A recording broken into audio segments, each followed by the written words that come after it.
Warahmatullahi wabarakatuh. Saya merasa terhormat diundang hadir di masjid ini untuk berbagi pengalaman, pengetahuan sedikit. Saya adalah pengunjung tetap masjid ini sejak saya tinggal di kompleks ini. Tapi sekarang saya sholatnya di bawah. Karena saya nggak terlalu kuat lagi naik dan sholat secara normal seperti Anda. Jadi saya punya kursi-kursi di bawah. Gitu. Saya ingin memperkenalkan diri sedikit supaya apa yang saya katakan nanti itu menjadi mudah dimengerti karena latar belakang saya. Pembicara pertama adalah seorang yang ahli Islam. Menurut pendapat saya tidak punya pengetahuan sejauh itu. Pendidikan saya sosiologi dari Universitas Indonesia. Kemudian saya mendapat master di Amerika. Kemudian dapat doktor. Ilmu saya ilmu sosial, sosiologi, hubungan internasional, dan politik. Jadi saya tidak akan bisa seperti beliau tadi mengutip-ngutip ayat. Pasti salah. Bukan saya tidak mengerti, saya juga pernah belajar agama. Saya dulu lulusan Ibtidaiyah di Darud Da'wah wal Irsyad di Parepare, kampung saya. Tapi ilmu itu tidak cukup untuk saya dakwakan kepada Anda. Oleh sebab itu saya berbicara dimensi politik, sosial politik daripada kemerdekaan. Sebagian besar secara Islam sudah beliau jelaskan tadi dan bagus sekali. Salah satu yang saya ingin kembangkan dari ceramah beliau tadi adalah soal sejarah. Kalau tidak salah, tadi malam kalau Anda nonton saya di ILC, itu saya kemukakan lagi. Salah satu problem di Indonesia ini orang nggak tahu sejarah, malas belajar sejarah. Saya beri beberapa contoh. Kesalahan pemerintah karena tidak mengerti sejarah. Dan juga mungkin ini pemimpin Islam juga banyak yang melakukan kesalahan karena tidak begitu mempelajari sejarah, tidak mengerti. Contoh yang selalu saya kemukakan, kalau nggak salah di TV tadi malam saya ulangi lagi, Bung Karno. Bung Karno itu menjelang Gestapo mengembangkan ideologi Nasakom. Masih ingat? Kalau usia Anda masih sekitar usia saya 77, tentu ingat. Tapi yang muda-muda mungkin nggak ingat. Jadi Nasakom ini gagasan Bung Karno tahun 26. Setelah pemberontakan PKI, Silungkang, Jakarta, dan Banten. Kalah, tumpas oleh Belanda. Dan pemberontak dibuang ke Bovendigul. Bovendigul itu di Papua sekarang. Bung Karno melihat pemberontakan itu gagal karena tidak ada persatuan. Itu komunis saja. Jadi Bung Karno mengajak persatuan nasionalis, Islam, dan komunis. Nggak ada masalah waktu itu. Kenapa tidak ada masalah? Komunis belum jadi ancaman bagi orang Indonesia.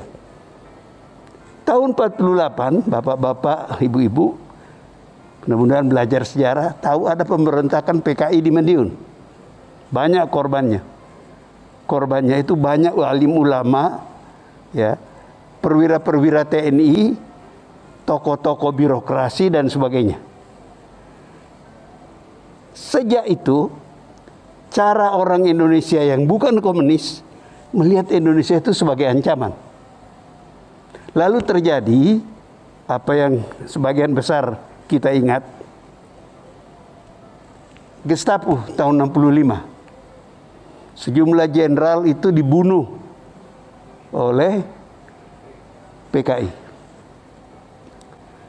Keadaan itu memperburuk kemungkinan mengembangkan persatuan berdasarkan Nasakom. Akhirnya akan Bung Karno tersingkir dan Nasakom Itu tidak dibicarakan lagi, habis sudah sejarahnya. Nah, ini adalah pengalaman yang terekam dengan baik di kalangan orang-orang yang pernah menjadi korban PKI. Siapa itu? Orang-orang Islam yang banyak disembelih oleh PKI dan tentara. Makanya kalau Anda lihat sekarang, penentangan terhadap rencana undang-undang HIP itu adalah orang-orang Islam dan tentara, pensiunan tentara terutama. Karena yang tentara nggak boleh berpolitik lagi, gitu. Nah, saya mengatakan seandainya Bung Karno tahun-tahun demokrasi terpimpin sejak 59 sampai tahun 65 menyadari, mempelajari sejarah itu, beliau tidak berkutat mempertahankan Nasakom. Karena mempertahankan Nasakom itulah maka dia akhirnya tersingkir. Nah, ketika undang-undang HIP itu mulai muncul, orang Islam teringat, ini kalau dibiarkan, ini akan kembali kepada Nasakom. Tentara juga, ini berbahaya. Kalau ini dibiarkan, itu bisa kejadian pembantaian seperti dulu. Nah, apakah ada kemungkinan ke sana? Apakah ada bahaya itu ada? Saya adalah orang sejak beberapa tahun terakhir berapi-api bicara baik di kuliah-kuliah saya, ceramah-ceramah saya dan di televisi. Apa yang saya katakan? Komunis itu sudah bangkrut. Uni Soviet bubar. Cina jadi kapitalis. Vietnam jadi kapitalis. Ada partai komunis di negeri itu. Tapi ideologi komunis tidak lagi mereka jalankan. Tapi kalau Anda tanya, saya baca kemarin ada berita dari Beijing, Xi Jinping itu masih menyebut komunis. Tapi nggak ada praktek komunis lagi. Saya berkali-kali ke Tiongkok, itu kapitalis betul. Sudah mati itu ideologi. Lah kok masih takut kita di Indonesia? Pengalaman kita menunjukkan di zaman Nasakom sebelum Gestapo, PKI itu berlindung di balik Soekarno untuk menindas orang Islam. Hamka di penjara, sejumlah tokoh-tokoh Masyumi di penjara, tokoh-tokoh Islam. Selain orang seperti Mokhtar Lubis, ya, orang seperti Syahrir, itu semua musuhnya PKI, penjara. Baru bebas setelah Gestapo. Dibebaskan oleh pemerintahan Orde Baru. Jadi orang ada ketakutan, jangan sampai PKI itu menyelusup ke dalam PDIP, ya, dan dari dalam menggunakan tangan pemerintah menindas orang Islam. Jangan lupa ada anak PKI namanya Ripka Ciptaning, pernah dengar gak? Yang menulis buku Bangga Jadi Anak PKI. Oke? Dan dia itu adalah pengurus PDIP. Dan dia mengatakan di partai itu ada anak-anak PKI. Apakah dia mau mendirikan partai komunis? Tidak. Tapi dia bisa menggunakan kekuasaan itu meminjam tangan pemerintah, membalaskan dendamnya kepada orang-orang Islam. Ini yang ditakutkan oleh orang Islam. Bukan partai komunisnya. Partai itu sudah bangkrut. Habis sudah. Jadi kembali lagi mengapa ini saya jadikan contoh? Karena Bung Karno tidak mempelajari sejarah dengan benar. Bahwa gagasan tahun 26 tidak bisa dipakai lagi di tahun 60-an. Tahun 26 tidak ada komunis internasional. Tidak ada perang dingin. Tidak ada pertentangan antara Amerika dengan Uni Soviet. Ketika Bung Karno berapi-api bicara persatuan berdasarkan Nasakom di zaman demokrasi terpimpin antara tahun 59 sampai Gestapo, keadaan dunia sudah berubah. Perang dingin luar biasa hebatnya. Dan Indonesia tidak bisa terbebas dari perang dingin itu. Tidak ada negara yang bisa bebas dari pergolakan zaman itu. Nah, seandainya Bung Karno belajar sejarah dengan baik, dia tidak paksakan kehendaknya untuk masyarakat Indonesia. Akibatnya fatal, berapa banyak orang terbunuh setelah Gestapo itu. Tidak semua orang itu komunis. Banyak yang nggak ngerti apa-apa.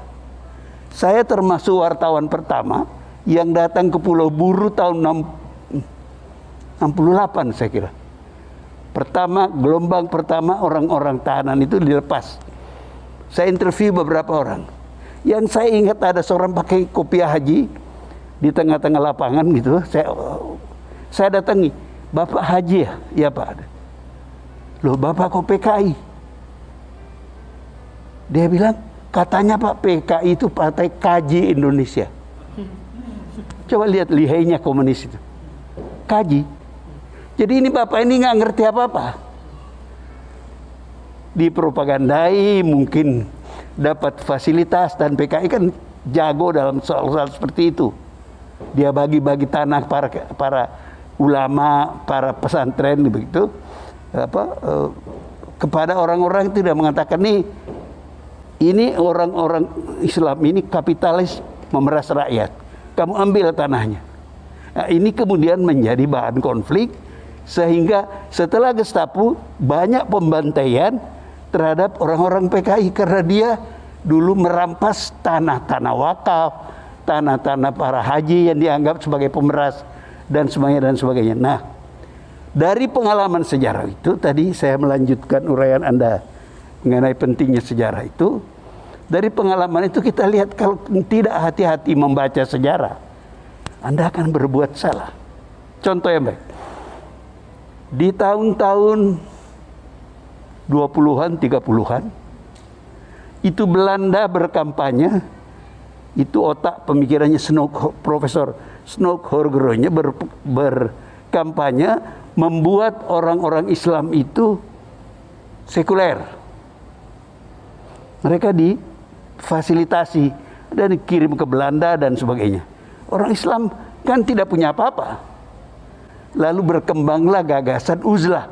Uzlah itu artinya bahasa Inggrisnya stay away from, jauhi sekolah-sekolah Belanda, sekolah-sekolah kafir, begitu ya. Nah, setelah kita merdeka, kesalahan itu dikoreksi karena disadari itu berbahaya bagi umat Islam. Yang mengoreksi itu adalah Haji Wahid Hasyim, bapaknya Gus Dur. Itu kabinet RIS tahun 49-50. Saya ingat karena saya adalah generasi itu. Saya masuk sekolah dasar itu tahun 49. Dan waktu itu dikampanyekan orang Islam nggak apa-apa masuk sekolah pemerintah. Ini pemerintah kita, Republik Indonesia. Nah, itu menarik. Kalau Anda hitung-hitung anak-anak Islam mulai masuk sekolah umum, kalau Anda hitung 6 tahun sekolah dasar, 6 tahun sekolah menengah, SMP, SMA, ya, maka tahun berapa itu? 49, 12 tahun nih. Itu pada tahun-tahun itu untuk pertama kali Anda melihat orang sholat pakai dasi. Pertama kali Anda melihat musola-musola di kantor-kantor. Oke, kalau dihitung di militer, kelanjutannya ini tambah 3 tahun akademi militer, lulusan akademi militer ditambah 21 tahun, jenderal-jenderal anak santri adalah Faisal Tanjung, bapaknya tokoh Muhammadiyah. Dan banyak orang-orang ini, mereka mengubah tentara Indonesia menjadi tidak haram lagi bagi anak-anak pesantren. Pada zaman Faisal Tanjung itu, anak-anak pesantren boleh masuk akademi militer. Di kemudian hari, Anda lihat banyak markas-markas Kodam yang ada masjidnya bagus-bagus. Itu akibat kesadaran sejarah bahwa tidak bisa kita teruskan kebijakan zaman kolonial ke zaman merdeka. Jadi apa yang Ustadz tadi sampaikan, itu saya memberikan bukti saja bahwa itu penting sekali. Nah, saya mau tambah satu lagi yang lebih aktual. Kita kan orang Islam berkewajiban menjalankan perintah Allah di muka bumi ini. Ya kan Ustaz?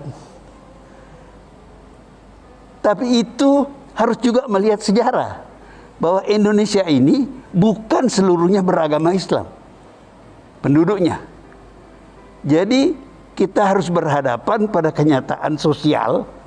Ini saya bicara secara sosiologis bahwa kita hidup bersama orang beragama lain. Oke? Artinya apa? Kita berkewajiban, terutama para ulama, menemukan cara berislam di tengah masyarakat yang tidak semuanya orang Islam. Tentu saja jangan melanggar dalam proses pencarian, jangan melanggar kerukunan beragama. Oke? Menurut saya, yang memfasilitasi itu dengan bagus adalah Pancasila. Ketuhanan yang Maha Esa nomor 1. Dan semua sila-silanya itu tidak bertentangan dengan Islam. Memang bahasanya mungkin bahasa Sanskerta, tapi riwayat spiritnya, jiwanya itu adalah sebenarnya jiwa Islam. Tergantung otak kita menafsirkan. Kalau kita bodoh, menafsirkannya keliru. Salah satu problem selain kekacauan membaca sejarah, tidak belajar sejarah, adalah kebodohan dalam menafsirkan. Tidak ada sesuatu di dunia ini yang tidak memerlukan tafsiran. Agamakah, undang-undangkah, undang-undang dasarkah, itu memerlukan tafsiran. Tuhan kan tidak bicara secara detail. Prinsip-prinsip itu memerlukan tafsiran. Lah kalau orang Islam bodoh, dia laksanakan secara letterlek dan kacau. Bukan hanya kacau di tengah masyarakat yang tidak semuanya Islam, tapi di kalangan Islam sendiri. Lihat saja pertentangan Islam itu. Coba renungkan, berapa tahun setelah Nabi Muhammad meninggal, sudah kocar-kacir orang Islam itu. Cucunya Nabi pun dibantai. Jadi, marilah kita sadari bahwa ini semua adalah akibat kita ini ngotot, menang sendiri, tapi bodoh. Begitu. Jadi orang Islam ini dianjurkan baca sejarah dan membebaskan dirinya dari kebodohan. Kalau membebaskan diri kebodohan, antara lain pandai mencari peluang-peluang sehingga bisa menang tanpa mengorbankan, membuat banyak korban. Jadi, nah, saya mau mengatakan bahwa kalau kita pandai bersyukur kepada Tuhan, kita tahu yang sangat diuntungkan oleh Islam, Indonesia merdeka itu adalah orang Islam.